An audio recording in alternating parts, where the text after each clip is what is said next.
Step right up, dummies, and listen to the stupidest sports show on earth with Rodney Newpol and Tim Van Stratton. Yeah. Well, hello, dummies, and welcome to episode number 68 of the stupidest sports show on earth. My name, as you all know, is Tim Chef Curry Van Stratton. Alongside me is Rodney Newpol, back in his home office, seeing the Kansas Jayhawks represented. Is that a trash can, or what is the Jayhawk on? What is No, I got that from Cancun. It's one of those, like, it looks like a mask thing that somebody created. You know, I don't know what they're officially called. I don't know what they're officially called, but we bought it in Cancun in February. It's kind of cool. Sits up there. Got a couple Cardinals. Got my kids up there. So that's what it looks like. Yeah, it was getting a little chilly out, sitting out with the windows open. So I came back downstairs. I think smart. Well, anyway, Rodney, happy Friday. I honestly consider the Friday of a Memorial Day weekend to be like the first of a 4-day weekend. This is basically a 4-day weekend, is what I'm trying to say, and we're in it now. So, what are your big Memorial Day plans? No work for you today?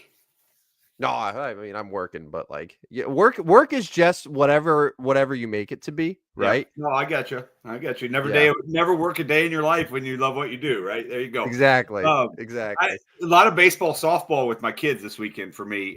We'll probably have some time Sunday, Monday to do whatever, but no big plans, no big Memorial Day plans. Just see what happens with the rest of the weekend. But hopefully we'll get some decent weather. It's been a little bit chillier these last couple days here. I don't like it. But anyways, yeah, no big plans here. What about you? Anything cool going on?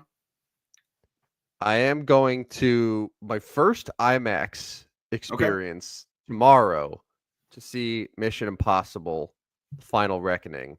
Okay. Potentially the last Mission Impossible. Maybe not. I don't know yet. It came out yesterday. So I'm trying to desperately to avoid any sort of spoilers until I get to Saturday night. That's really my big Memorial Day plans. So you know that I would not spoil because I have no idea. I don't have any idea. You have actually not seen a movie since 2002. So you're probably right. I wanted to mention Dan jumped on this morning. So I just clicked the button. Clicked the button to show comments on stage. So let's see what happens as he continues sending messages across today. Or anybody that sends messages across today. You go ahead and continue to send them. They may pop up. They may not. We're still working with this. But oh, look at that. Look at that. They pop up incredibly small. It said the mission was possible. How do you see that? Because I'm in my 30s. Well, I know, but like, how it's small. That is small. Well, they're accounting for the fact that we're going to have hundreds and hundreds of comments that come in throughout the show. What does it even say? Not realizing that we're going to have about 8 comments, all from the same person. The mission was possible. I can't even read what it says. It's so small. But thanks, Dan. It does work. It does work. And it's a nice feature to have, but it needs to be a little bit bigger. I wondered why there was a little box down there. It's on my screen here on the right. But anyways, that's great. This is great podcasting right here. It's a great show when people that are listening can't see the screen. Are listening to us talk about the screen that they can't see. Anyway, you're getting it. Yeah, Dan says the screen is smaller than Carolina's chance of winning the Eastern Conference Finals, and that's a great point. Let's go ahead and start with that one. With that one because you want to start hockey. Yeah, I have a banner. Thanks for coming, Carolina. That series seems over. It was over. It was over within the first 10 minutes of Game 1. It's done. Goodbye. Yeah. Florida has asserted their dominance on that series, and Florida's going to be tough to beat in the Stanley Cup Finals, whether it's Dallas, whether it's Edmonton. Florida looks really good. They obviously added some pieces near the deadline, and they're all kind of coming together here. But I agree, Dan. I think Carolina's chances are almost none. Dan or Tim, your thoughts here?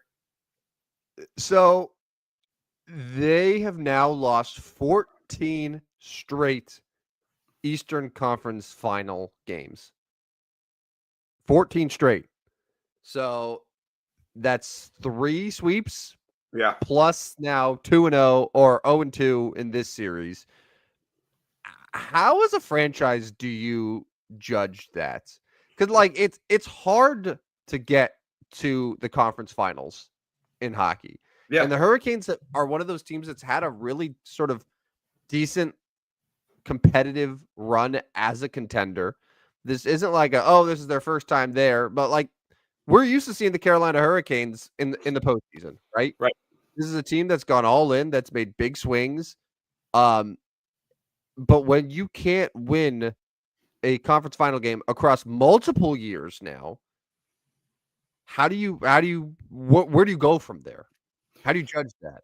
Yeah, that's interesting. And how do you decide if you're adding to it, if you're rebuilding, if you're changing up your style? Yeah, I mean that's a great question, and something Carolina is going to have to think about. But some organizations are just pretty content with staying in the Eastern Conference fight, getting there, taking their chances, and who knows. So I mean, I'm guessing Carolina won't make any drastic changes, right? I mean, they're one of the final four teams left again. That's a great question, though, to see what, maybe even hear. We can't hear from them. We don't know that, but to hear and hear their thought process on that, because that's a great question. I don't have an answer to. I mean, my answer would probably be, well, you can't tear it down because you are good, but you just kind of got to tweak with playoff help get guys that can get you over the hump in the playoffs. I don't know. That's a great question. And it's how do we beat Florida in particular? Yeah, for sure. That could honestly be the question that they ask more than anything else, because like they just beat the Capitals, who had the top record in the East this year. I think Carolina would fare pretty well against Toronto in the Eastern Conference Finals, but just Florida has their number, and that should be like, okay, well, how do we be better than the Panthers? Yeah. And that's tough. That's a tough one to figure out right now. So I really don't know. It's a tough situation as a franchise to be in where they're at right now, to where that the team is going to be really good, it's going to be really strong, but you also know that they don't quite have what it takes to fully win this thing. And that's the goal, right? The goal is to win the whole thing. If they can't do that, you got to make some changes. So, I mean, we're writing their obituary, but I feel like it's deserved. They're not winning this series. No. It's done. And honestly, I wouldn't be surprised now at this point if the Panthers just close it out in 4. Yeah, I mean, they go to Sunrise tomorrow for game 3, and then Monday would be game 4. Florida may get a week off. I mean, because I mean, we'll talk about the West here in a minute, but I'm going to guess Dallas Edmonton doesn't go 4 games. I'm guessing they're going to go a little bit longer than that. And, I still think that series very possibly could go the distance. So, Florida wins Saturday, wins Monday. You're looking at almost probably a week or more off for Florida, which is nice this time of year, but also kind of sucks because, you want to get in a groove of playing. They're playing every other night right now. But, yeah, Florida comes into Saturday's game minus 145 to win game 3. Winning both games on the road, impressive. But again, I don't think we're overly surprised. We both took Florida in 5 and thought this series probably was not going to be all that competitive. The least competitive of any of the playoff series, basketball or hockey. And that's up for debate. We'll get to basketball here in a bit as well. But why don't we talk Western Conference here real quick, unless you have something else on that. No, I was just going to point out real quick on the Florida Panthers. Now, after scoring, I'm trying to do the math here in my head real quick. I want to say that the last 4 road games that the Panthers have played, it's been 2 in Carolina, it's been 2 in Toronto. I think that they've outscored their opponents 22-4. Yeah, you're right. It's 6-1, 6-1, 5-2, 5-0. Yeah. So that's really impressive. 22-4. Yeah. On the road. Yeah. And one of those was an elimination game. 2 of them are when the series was tied. Granted, 0-0, but like that's insane. That's totally insane. Yeah, and their lone home game in that span was a 2-0 loss. They have played significantly better on the road than at home this postseason. Make that make sense. But yeah, you're 100% right. They have just been pounding people on the road. So yeah, I mean, they go back home. Maybe Carolina finds a way, and we kind of mentioned this when the series started. Maybe Carolina finds a way to win this, but I think you're right. If they go down 3-0, I don't know as if there's any chance that they can find enough. I don't even know the right word. I don't know if they can find enough to win one on Monday being down 3-0. It's going to be awfully tough because Florida's just taking it to them. 10-2 in this series. Never been close. What did Florida score in the first? They scored in the first 8:30 of game one. They scored pretty early in game two as well. Would they score at 1:17 in? So I mean, both games have been not over, but pretty much over in the first period. I mean, out of reach for pretty much after the first period. Yeah, and the fans knew it too. Like the second that the Panthers will score the first goal, they just know like it's not happening for them. That's got to be so deflating at home. And you just sit there and you watch your team get caved in, and you just know that it's going to happen, but the Panthers will just do it so slow and methodically, and just gouge your eyes out. It's terrible. Moving to the West, I just don't. Edmonton, and that we're talking about teams that kind of got to change their plans and change their thought process. I mean, at some point, Edmonton's going to have to figure out how to play a little defense, right? Like, yes, they're getting there, and they got there last year, but giving up 6 goals to Dallas is kind of what Edmonton, I don't know, is not necessarily known for, because they're known for Connor McDavid and Leon Draisaitl, but like they're also known for poor goaltending, and they haven't fixed it. They haven't fixed their defense. They give up 5 goals in the third period. 5 goals in the third period to Dallas. Why can't Edmonton ever play defense? That's my question. Why don't they play any defense? I mean, yeah, I don't know. Now in their defense, ironically, 3 of those 5 goals, the first 3 were all like they were on the penalty kill. Yeah. So like all of Dallas's goals were power play goals. Just granted, they all came in the span of like 5.5 minutes. Right. So I mean, I'm not going to be super upset that they gave up a lot of goals when they were shorthanded, but also like I get the general sentiment because the Oilers really struggled defensively for a couple of games against LA. Seemed to be a little bit better against Vegas, but obviously giving up 6 goals now in total to Dallas isn't ideal. Like, it's the team building, right? They have so much money that's dedicated to their 2 stars, McDavid and Draisaitl. They've tried to surround them with pretty decent forwards as well. But like you look at the defensemen, it's Evan Bouchard, who's a really good player, but then it like takes a significant drop off, and they just have to hope that they have enough offense to make up for defense. And that's one of the fun things about hockey, though, right? Like you could subscribe to the theory that defense is only as good as your offense is, where if you are a dominant offensive team where you consistently possess the puck, that sort of takes care of your defense because you always have the puck, you're always in possession, you're always making plays happen. And the Oilers have done that really, really well, thanks to having 2 of the 4 or 5 best players in the sport. But eventually it's going to lead to some games like this. You're going to get exposed, and Stuart Skinner is okay. He's not a bad goalie, but he's not exactly oh wow, this guy's a great goalie. That's a team that would benefit from having a Connor Hellebuck type.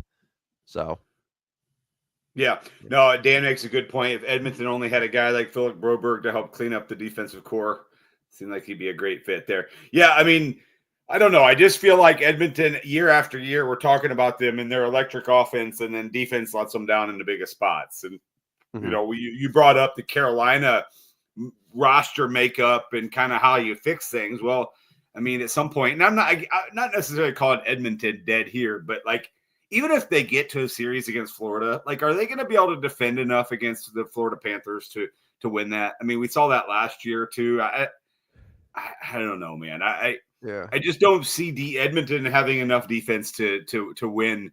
Would be 8 more games at this point. They're only halfway through to win a cup. Like 8 more games with that defense, I just don't see it. It's the same position they were in last year. Yeah. So it's hard for me to be like, oh yeah, they're done. They have no shot. And I picked Edmonton to win this series. It's essentially they lost game 1 on the road. That's not a big deal. No, it's not. And the series could flip after game 2. You know, Edmonton could pound them at home games 3 and 4, and then we'll see where we're at. But Yeah, certainly you're not inspired when you look at Edmonton's defense, when you look at their goaltending situation. Certainly Dallas hasn't beaten that department. And Dallas is a deeper team too. Dallas is a really good team. Edmonton just has two game-changing players, and Draisaitl and McDavid had a combined 5 points in game 1. So it's not like they're not showing up. This isn't a Maple Leaf situation where their star players are not registering points. So a lot to go there in the series. Let's move to the NBA. I know you're gonna like this conversation. We always talk about the GCD, the gutless choking dog. Let me bring this up.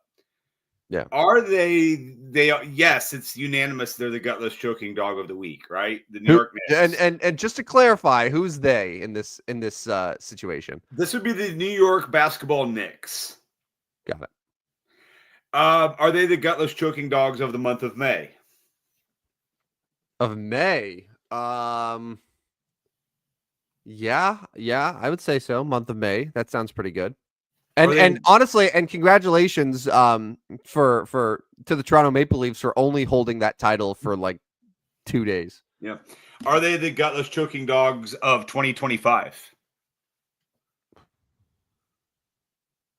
I'm trying to think of what all has happened in 2025.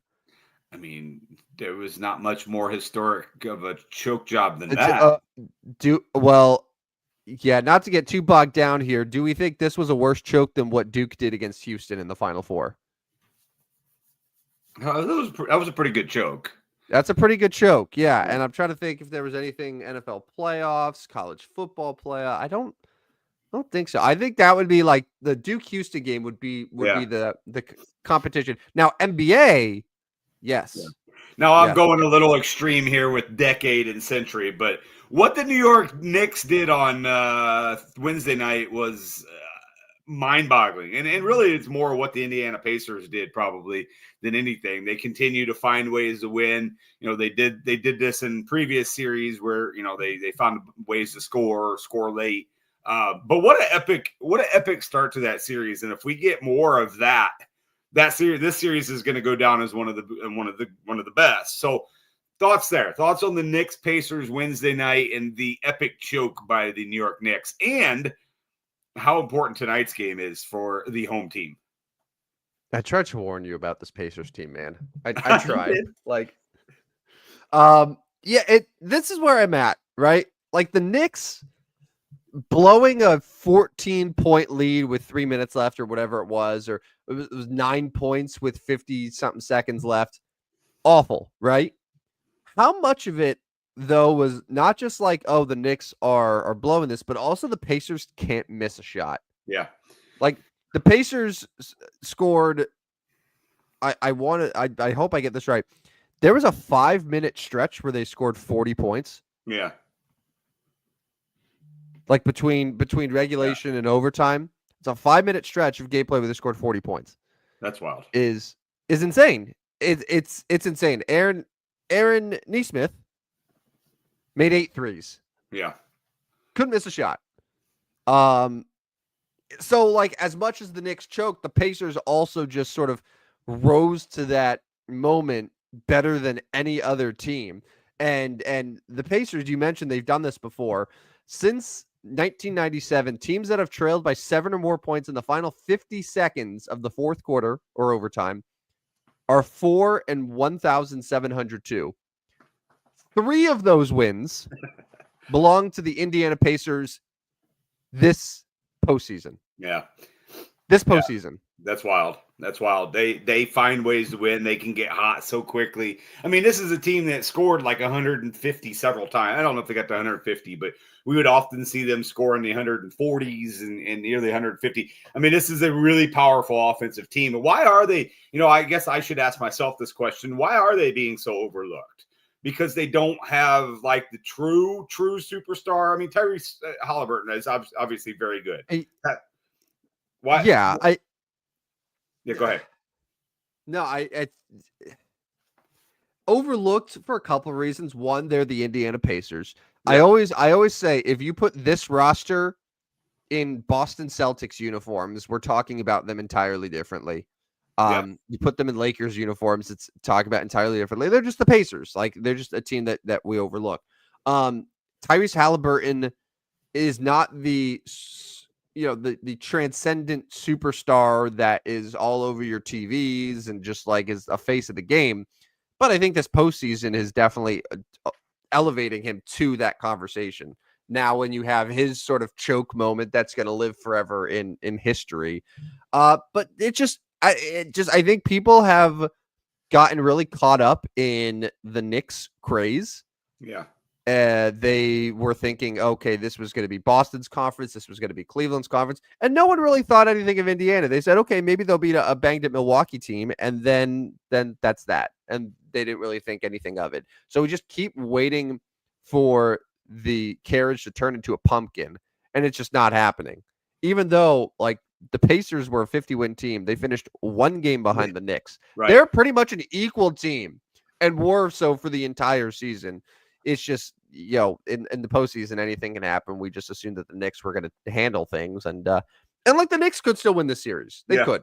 Game 2 at the Garden, the Knicks could blow them out and actually, kill the Pacers and even up the series before it heads to Indiana. Like, the Knicks have to do that. They very well could. But, the Pacers are a dangerous team. And it's scary when, Halliburton doesn't necessarily have to be the one that hits shots. Like the Knicks, it's like, okay, if Jalen Brunson is not carrying us in the fourth quarter, we're cooked. With the Pacers, it's okay, well, now Aaron Nesmith just got really hot. Okay, Nembhard can hit shots. Okay, yeah, Siakam can still like make plays happen. Like it seems like they can get by with pretty much anyone hitting big shots for them down the stretch. Yeah, they're more balanced, scoring wise and big moment wise. You're right there because we've seen Karl Anthony Towns isn't necessarily that guy to go to late in games. He's obviously having a good series, good playoffs, but not that guy. Knicks are -5.5 tonight. If you had to take something here, you were forced to take something. Pacers +5.5 or Knicks at home. What are you taking? I'd probably take the Knicks. I think the Knicks bounce back. I'll give them the benefit of the doubt here. It's and it's they are going to be trying very, very hard to make sure that this game is absolutely unattainable for the Pacers down the stretch. But that said, the Pacers now, because of what they did in game 1, because of what they've done this postseason, have officially gotten to that point now where if they're trailing by 10 or fewer points with 4 minutes left. Let's say like 10 points, 4 minutes. The team on the other side is going to have doubt. Yeah, for sure. That they normally wouldn't have at this point, but they're going to have doubt, and that's a powerful thing. So that's a powerful weapon that the Pacers now have. But I'll take the Knicks to even up the score tonight in game 2. It's going to be a really great series. Quite the weekend in downtown Indianapolis this weekend. The Fever at home tomorrow. I think they play the defending champ New York Liberty. I know not everybody's WNBA fans, but it's Caitlin Clark, and she's the craze in the WNBA, obviously. Pacers are Sunday night in the game 2. The Indy 500, I believe, is Sunday afternoon. Mm-hmm. And then the Pacers are back home on Tuesday, and I believe there might be another Fever game in there as well. Let me check that, pull that up here real quick. We need Fever. Can I give a quick WNBA take? Absolutely. My quick WNBA take is that the WNBA has done a really, really good job of getting into the mainstream of conversation, and Caitlin Clark is a huge part of that. But if we want to really make sure that the WNBA stays in the mainstream and is looked at like any other sport would be, we need to realize that the players can be criticized for things. Yeah. And fans can boo, and like that's just a part of it. Like we can't baby the athletes because it's the WNBA. Like because they're women, right? I get it. Right. Yeah. No, like I'm not saying, hey, insult them with death, throw terrible, heinous things. It's basically whatever you can say to a male athlete in terms of like being a fan. That's what you could say to a female athlete. Because I've seen that discourse a lot, like the last week or two. And I don't know. I feel like it's a it's a bad look where you're like, hey, treat us equally, but also don't treat us equally. Right. No, I'm with you. I'm with you. But they're 3 games in, and they've been in the news almost every day. So Yeah, which is great. Which is yeah. great. Like that's exactly what you want. That's exactly what it should be. But like, if you want to get to that level, like this is what the level looks like. Like, Right. and again, there's a limit to what people should be doing with any athlete. I'm just saying, like in general, if you want WNBA fans, you're also going to have WNBA. Like, Yeah. you're going to have haters of the players too. Like, that's just how it is. That's how it is. Welcome to sports in 2025.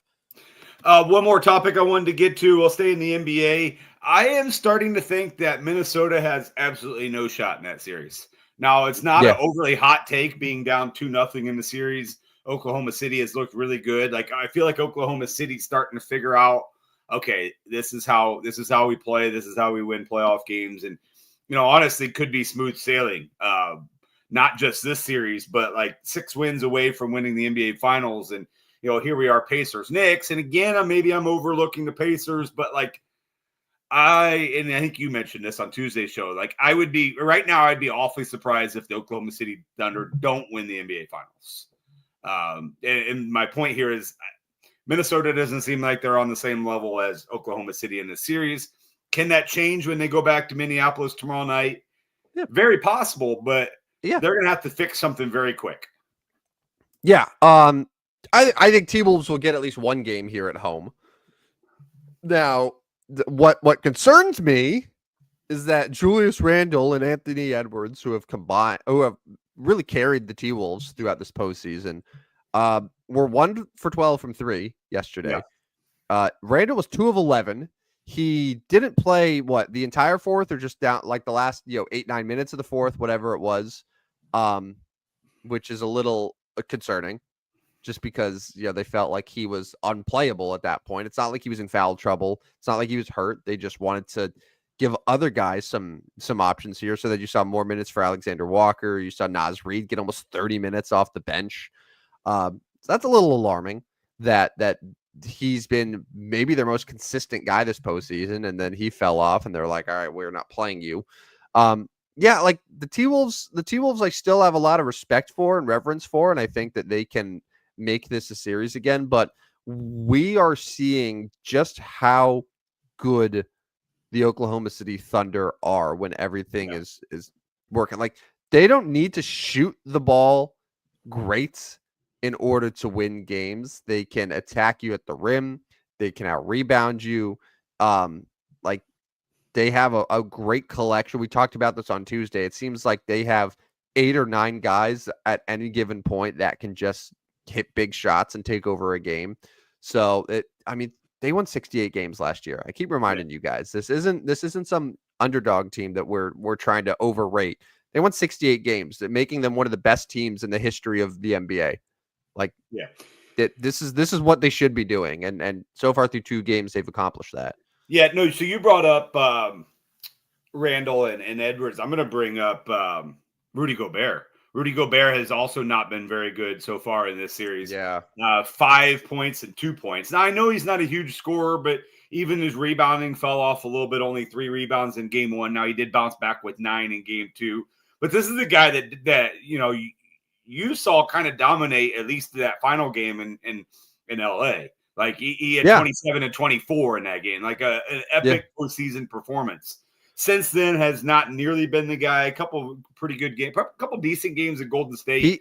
He had 17 and 8 to close out that series. So both games that they closed out, he played really well. But he's not a scorer, but I get your point for sure. Like, but then even five points in 30 minutes is not going to cut it. But even Mike Conley then has not been real good either. He was pretty decent in the Golden State series. He's only scored 10 points total in this series. So Minnesota has a lot of fault to go around here. You're right. Edwards and Randall are the guys that they need. I see the quote here from Julius Randle. He says, I stood around and watched too much in game 2. I did too much standing and spectating in game 2. Well, yeah. And then you did a lot of sitting the final 9 minutes of the game there, Julius. So you're going to have to figure that one out. But so game 3 is tomorrow night in that series. Let me ask you this. I ask you the other one. The Thunder are -3.5 on the road at Minnesota. Do you take the home underdog, or do you take the top team in the league, the Thunder? -3.5. Yeah. So I picked OKC in 7. Yeah. So yeah, that like Minnesota's gonna have to win games in order to get there. It's gonna be very hard to get to 7 if they're down 0-3. Right. So this is a must win for Minnesota. The arena is going to be rocking. I think that you'll see a sharp Anthony Edwards. I think you'll see a more revived Julius Randle. I think they'll make the adjustments. I think OKC doesn't feel like OKC definitely isn't just going to come out there and lay down. This isn't like one of those just veteran teams that tries to conserve, but they definitely don't feel too much pressure right now. So yeah, I'll take Minnesota here. I like them as a home underdog. Yeah. All right, it's the time of the show that you've been waiting for. It is your time, and now it is time to your Tim's choice of topic. A random here on the show where we're just gonna. I gave you the opportunity, no planning ahead. It's your choice of topic now. Yeah. All right. I have 2. Is that okay? Yes. Hold on one second. Let me fix the banner. Right? No, go ahead. I was going to fix the banner to choices of topic. Well, okay. So one of them was what I mentioned earlier. So I'm seeing the new Mission Impossible movie this Saturday in IMAX. And I was going to just ask you, Rodney, who famously just doesn't consume any sort of media, any sort of entertainment that isn't sports related. When's the last time you went to the movie theater just to see anything? Any movie at the movie theater? What year? What was the movie? I don't know. I believe let's start small. Was it this year, 2025? No. Okay. Was it within since COVID 2020? Have you been to the movie theater? Yes. Yes. To answer your question, I think it was probably around Christmas of 23. Oh wow. I know one of the local realtors here in town does a movie day where basically she sponsors like 3 or 4 different movies. You got a certain period you can go it was a kid movie. I don't even remember what it was. I'd have to ask. Oh, the kids might remember. But it was whatever it was. I remember walking away with it was pleasant. I'll do some research on that, but I believe it was around Christmas time. It was like between Christmas and New Year, maybe even right after New Year of the 2023 Christmas. We didn't go last year. We weren't able to make it. So, I think it's been probably 18 months or so. I thought it was going to be like 2011. Not that long. No, not that long. It has been somewhat recent. And not 2011 because you would have been watching every Cardinals game there. You would have had no time to go to the movies. On loop, yeah. I just I don't know. I don't know. Sitting in a confined area for 2 hours is not my thing. I don't know. Just not my thing. I got you. All right. So my second topic, getting back to sports here. So the Detroit Tigers might be for real, huh? Yeah. I just saw them, really for one of the first times not up close. I was not there, but like really watched them the last couple of days in that 3-game series against Cardinals. Cardinals won the first one. I thought, okay, they don't know this is supposedly the best team in baseball. And the Cardinals beat them up pretty good in game 1. But after that, and Detroit's rotation is banged up, but they're still finding ways to win right now.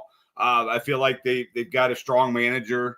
Obviously have a Cy Young candidate at the top. Jack Flaherty's still pretty good. I know his numbers haven't been excellent yet, but then their offense is just consistent right now. Javi Baez is having a strong year for whatever reason. They've got other guys. So, yeah, but then I look at like the American League Central, and Minnesota just won 12 in a row or whatever it was. Yeah, so, like they got 4 great teams. Yeah. Great's a strong word, but like 4 winning teams right now. Strong, talented, competitive teams in that division. And we both picked Kansas City, and I'm not necessarily shying against Kansas City at this point still because it is somewhat early and they're still in the race. But like Detroit's pretty good. So yeah, I think this is a team that I for sure underlooked, and they got the best record in baseball right now. For somehow, some way, They are 33-18. Yeah, I'm trying to figure out when their big winning streak. So last year, August 10th, they were 55-63. Ooh, yeah. Okay, so let's just try to do some math here because I want to figure out how long this has been going on here. So they're 55-63. Yeah. So they ended the season 86-76. So that's 31 wins and 63-76, 13 losses. 31-13. Okay, so that's 31-13 for the regular season, right? Postseason 31. Go ahead. Okay, yeah. So and then postseason, you had on top of that, they swept Houston. Yeah. In the wild card round, which is 2 games, right? Best 2 out of 3. 66-31. Yeah. Yeah, and then against Cleveland in the ALDS, what did they lose in 5? Yeah, I think so. 66-31, so 67-35 over their last 102 games. So basically playing at a 67% clip over 100 games. That's pretty good. Which is insane. Like, yeah. For perspective, that like the Dodgers this year, 31-19, it's a 620 winning percentage. Yeah. The Yankees are at a 612. The Phillies have been red hot. They won 7 in a row. They're at a 640 right now. So they're like just under the Tigers. But yeah, that's by far and away over the course now of August, September, April, May. This is like a 4-month stretch where the Tigers have been the best team in baseball. Yeah. Yeah. And I don't have they just have a bunch of guys. They're another team that doesn't really, Skubal obviously is a Cy Young, but he's not a superstar in the league, name wise. Like he's a great player. He won a Cy Young, I think, yeah. But like Tarek Skubal, yeah, is it the name where even the most casual of casual baseball fans know him? It's like Tarek Skubal's a star. He's like Halliburton, right? I think you could compare those two, right? Like they're both really, really good. No. I think Tarek Skubal is like Shai Gilgeous-Alexander, where really? Okay.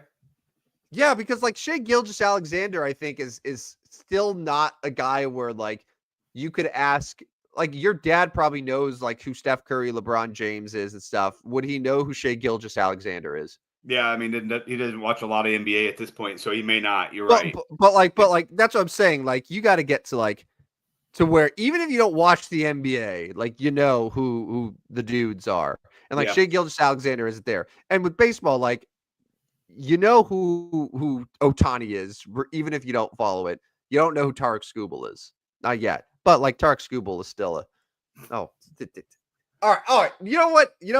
All right. I have one more Tim's topic that I have to get to. Yeah, and I want to come back to baseball. Go ahead and get to this, but I got 2 things in baseball I want to come back to. So go ahead and you go with yours first. This whole thing of this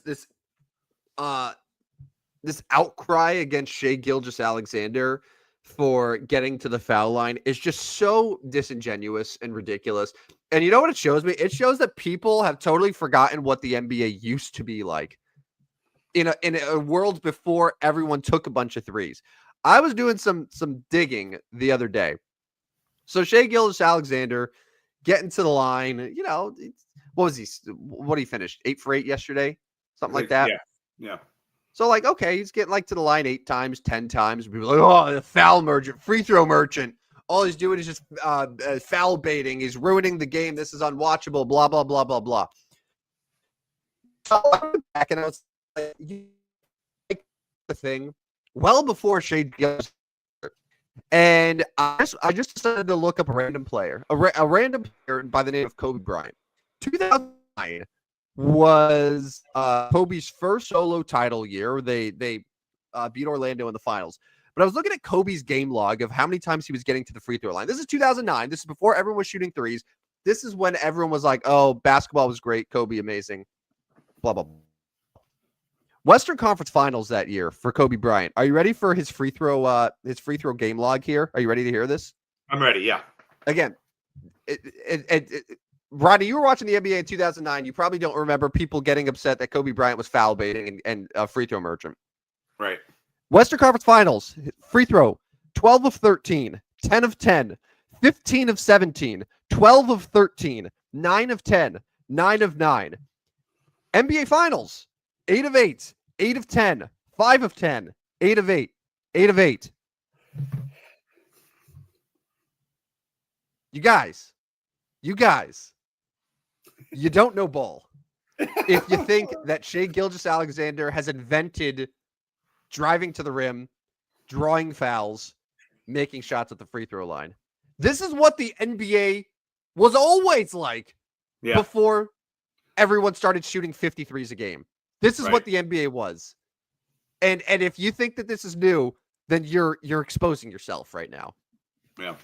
Yeah, no, I'm with you here. I don't see anything out of the ordinary. Like, yes, he gets the line a lot, but he's aggressive. He's aggressive. He's a guy that's what he thrives on. And he thrives on getting to the rim. He thrives on getting the free throw lane. So I'm not with Dan here. I'm not calling him a flop. Everybody in the NBA flops a little bit. They try to get a call, right? It happens. Yeah. The best players get the calls, and maybe they are seen as floppers more. But yeah, I'm with you. I like the numbers to back that up, but I'm going to take your side as opposed to Dan's side here. Thank you. Like, it's just gotten so ridiculous, the hating of people that are just getting to the free throw line. This is what people are supposed to do. This is what coaches teach you to drive, because you get to the basket or you're going to get fouled and get to the free throw line. That's called basketball. This is basketball. And he's a really good free throw shooter, so it's advantageous for the Oklahoma City Thunder to get him to the free throw line. Right. It's this or 30-foot step back threes. Yeah. Like, Chet Holmgren out there shooting threes and stuff like that. So I'm with you. That's what I got. So let's get back to your baseball topics. I'm sorry, but that was honestly probably the one topic I should have focused on, but alas. So how we kind of handle baseball this time of year is we just kind of point out individual stats or teams that we see. And, well, first of all, Ronald Acuna is coming back. So welcome back, Ronald Acuna. That's a big lift for Atlanta, who's 24-25, not off to a real good start, needs some help. Well, I mean, they started what, like 0-7? Yeah, 0-7. They also got Spencer Strider back. But so looking at this, Colorado Rockies are on pace to win 25 games. They are 8-42. So that, I guess, I would probably put them more like 27 wins, but okay. Worst 50-game opening to a season in since 1901. Like, they're on pace to shatter the White Sox record last year. 8-42, absolutely abysmal. Just really no other excuse for it. And then one other team in the same division, and what's going on there with Schulte and the San Diego Padres? They have dropped 6 straight games. Now they are still 6 games over 500. But they're 2-8 in their last 10. They were swept at Toronto. They were swept at home against Seattle. And now they got the Braves in Atlanta coming up. What's going on with San Diego? And is there cause for concern for the Padres? Still only 3 games back, but it's not great to see you lose 6 in a row in May. I'm living up to the name here of our show because I am now just learning about how bad the Padres have fallen off. Yeah, they've lost 6 in a row. The Diamondbacks are now just 2 games over 500.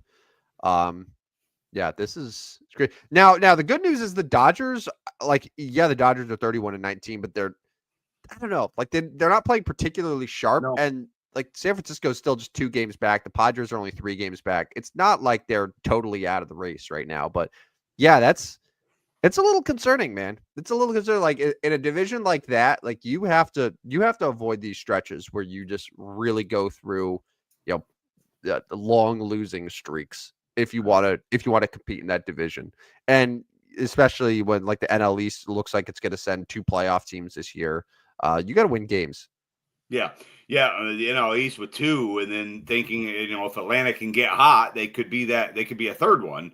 Because the Central obviously is one team, and then maybe contending for a second, and then obviously the West has as many as 4 teams. Arizona's still only 5 games back. So you're right. Like the 6-game losing streaks, while this one's not going to kill you, you're only 3 games out. Like, Gonna have to figure it out in San Diego a little bit here. They were 27-15, now 27-21. So that was another note I wanted to mention in baseball: the Rockies and the Padres and their struggles, and of course the Pirates 17-34. But we guessed that. I mean, outside of Paul Skeens, what excitement is there in Pittsburgh?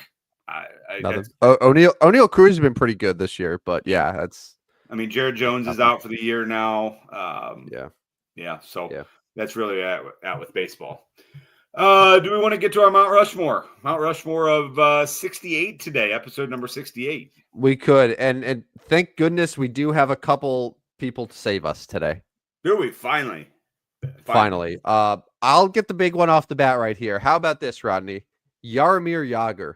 Yep, good one. He is going to be the face of this Mount Rushmore. Jaromir Jagr. Back kind of my youth time. Well, my growing up age with Jaromir Jagr. I really liked him. I also was a big fan of Pavel Bure during those days. Those were two names that I remember well. But that's a good one to get us started. Baseball-wise, I don't love the names baseball-wise. Probably the Dylan Betances would be maybe the longest-standing guy as far as like career WAR. Josh Reddick wore it 1 year, but that was just 1 year. Jordan Romano, Ross Stripling from 2016 to 2020. Looking down, Jorge Soler.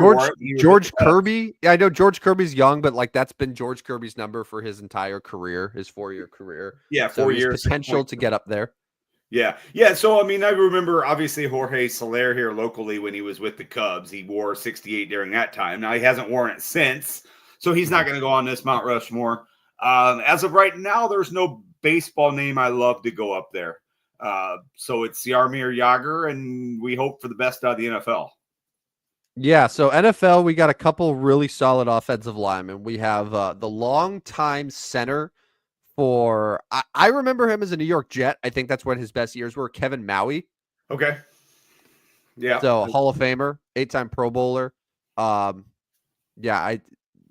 think the Jets years were his best years there. Ended up finishing his career in Tennessee. And then Will Shields is the other one, a guard, career Kansas City Chiefer. How many Pro Bowls did Will Shields? 12-time Pro Bowler, Hall of Famer, Will Shields. So that's impressive. 12 I would say those two for sure are good, and their offensive linemen I've actually heard of, which is nice. So Will Shields, Kevin Maui, Jaromir Jagr, and nothing out of the NBA. There was one player during the ABA years with the Detroit Falcons back in 1947. Milt Schoon wore number 68, but we're not gonna include him on there. You know what, man? I would almost, for that fourth spot, I know Dylan Betances is technically the one who's worn it the longest there, but I would be willing to say that George Kirby might be the fourth guy there, even though he's still playing now. His career's young, but he's already made an all-star. He's one of the better young pitchers in baseball. I would almost be willing to make an exception for him and to put him as the fourth guy there. Yeah, I mean, Kirby was 35 and 26 coming into this year's. He's 27 years old, so trajectory of, let's say, he plays 10 more years, gets in 100, maybe can get to 150 wins. Yeah, no, obviously that's a long way away, but I'm okay with that. 2023 All-Star. Yeah, I mean, it's not super strong, but when you're at the number 68, you got to come up with something, and I think we have at least 4 faces we could put up there, and there's no plaque going into it. Instead of we actually have 4 guys. That's good. That's the main thing. That's really what it is. The fact that we can put 4 faces, including a mullet, on that Mount Rushmore. Yeah. No, Jaromir Jagr's faces can be much bigger than George Kirby's on this one, but we still have 4 faces, and that's the point. I think it would go descending order where you have Jaromir Jagr's beautiful mullet face, just really large. Then you got Shields and Maui next to him. I would say I have one of them on each side of Jagr protecting him. Yeah. And then kind of a little bit off to the side, much smaller, but just there, still on the mountain, is George Kirby. I'm good with that. So not every Mount Rushmore that we create has to look like the real Mount Rushmore. we can take some creative liberties in the sizes where people are on the mountain. That's something that I think needs to be specified when we do these every show. Because it's our Mount Rushmore and we can do what we want. So right. But yeah. So Tuesday brings up an interesting one. Nice. Number 69. And I don't know what jersey numbers we're gonna find for number 69, but it is episode 69 on Tuesday night. It would be the final Tuesday show of May. I can't believe we're almost to June already. Trying to get permission to see if we're going to do year 12 of Fantasy Focus. That's coming right up too, Tim. I don't know, but you do this every single year. I don't know if they're going to want us back. They literally will have you back forever. The question is if you want to do the show. That's always what it is. Yeah, we're both in. But you should make an appearance. You made one last year for us. You should make an appearance again. You're like a one-time a year Fantasy Focus appearance guy, and show up. No announcement. I just sort of appear. Yeah, do a show and then leave. Yeah, but that's coming up soon. When we get back on the air, that'll be sometime in August. So here we go. We're getting to the summertime, and we're going to get to football here before long. Crazy. I'm seeing so much NFL content. They had the little rookie. I don't know what it's called, but where all the NFL rookies gather, like the Panini card, they do like a big old photo shoot. Mm-hmm. They had that. Giants had 3 rookies there this year. Yeah, I'm getting so over my head about how good I think the Giants rookie class can be, and I'm gonna be so disappointed, but I'm very excited. I saw the first look of Jackson Dart wearing his Giants jersey. It looks good. It looks good. He's yeah. I'm interested to see how he does. Obviously, that quarterback room is interesting to say the least, and busy and crowded. But we'll see if Dart can come out and get some opportunities this year. But that about does it for today's show. I am off to a 6th grade award ceremony here in about a half hour, so I'm going to be jumping off here. It's the last day of school, Tim. So be careful over there where you live. There's going to be kids all over. But last day of school today. Man, that's crazy. That's crazy. Yeah. It's already here. It's here. I bet you're pumped, man. You get to hang out with your kids every single day at home. Every day. You won't have a chance to have a quiet house. Oh, you must be so pumped for that. Make sure you sign up for our Substack. We are still ahead for the month of May. We are ahead for the 2025 year. We'll finish up here the last week of May. But get signed up at Substack. Get picks in your inbox every day. Today's are coming around 11 because there is an early game. Baltimore and Boston play early today. Friday early matchup. I guess it's a doubleheader would be my assumption. Yeah, 12:35 Central Time. Are they wearing those ugly green monster uniforms today, or did that already happen? I don't know about that. Baltimore is at Boston at 12:35, and then I guess they play again at 6:10. So I don't know about jersey choice. Baseball, Diamondbacks, Cardinals today. Who are your Yankees? Oh, your Yankees got the Rockies. Nice. Yeah, they do. After sweeping the Rangers, now they got to go to Colorado. But knowing the Yankees, they will drop one of these games. Yeah. Cubs, Reds, they'll drop one. Hunter Green is back in the rotation today for the Reds. So that's good. Your Cincinnati Reds are still contending a little bit at 25-26. They'll host the first place. All they need to do is just hang around. Yep. Just hang around until that August win streak comes around. That's all I'm asking. Anyways, you can follow us on Twitter if you haven't already. It is Twitter, not X. Stupid Sports Show. No W on the end. And that should about do it for the Friday edition of the show. Did you say your Cardinals already are hosting the D-backs live on Apple TV Plus? I did not. I did not about the Apple TV Plus, but yes, Zach Gallen and Miles Michaelis. Zach Gallen not been very good this year. 3-5 with a 5.14. Michaelis got off to a slow start, but has been better recently. Went 6 innings in his last game, gave up just 2 hits, no runs. Michaelis has only given up 4 earned runs over his last 5 starts. So hopefully that can continue tonight for the Cardinals. They need to find a way to win this series after dropping 2 in a row against the Tigers. Dodgers Mets is also on Apple TV Plus. That'll be a fun one. Mets. Yeah, it should be a fun one. Cardinals go to Baltimore after this. Baltimore Texas, the next 2 series for them. I wish I could go to Baltimore. That's one stadium I haven't been to. Everyone says how amazing it is, how beautiful it is, and like it's aged very gracefully. Yeah, I there's a lot of stadiums that I need to cross off my list. Yeah. Anyways, can we get a sponsor? Can we get a sponsor to fund Rodney and Tim? The Stupidest Sports Show takes on MLB ballparks. We could just do the show from the stadiums. Yeah, but like also that would be pretty bad quality. It's kind of loud. We'd probably have to get access to one of the media sections somehow. Let's be honest here. Could the quality get any worse? Excellent point. That's an excellent point. Every once in a while, it skips on you or me, or we lose the internet connection, so it can't get any worse. No, that's a great point. Great point. Yeah, man, that would be fun though if we had enough pull to where we could actually, do a show at the stadium. We interview one of the players. I mean, that's the ultimate goal, right? Yeah, just take down McAfee. That's right. That's right. It's coming. It's coming. All right. If you want to listen to any of our 68 episodes of the show, make sure to head to Spotify, Apple, iHeart, wherever you get your podcasts. You can find every show there. Make sure to like, rate, subscribe, unsubscribe, resubscribe.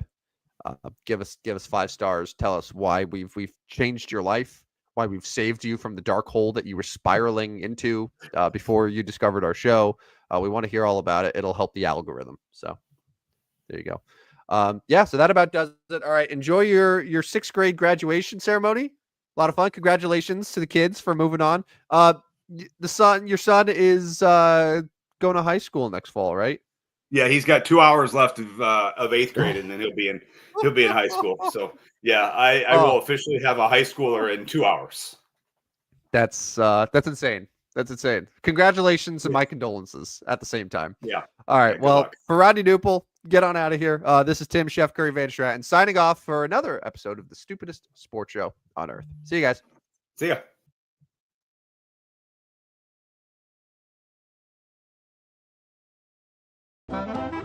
Step right up, dummies, and listen to the Stupidest Sports Show on Earth with Rodney Duple and Tim Van Stratton. Yeah.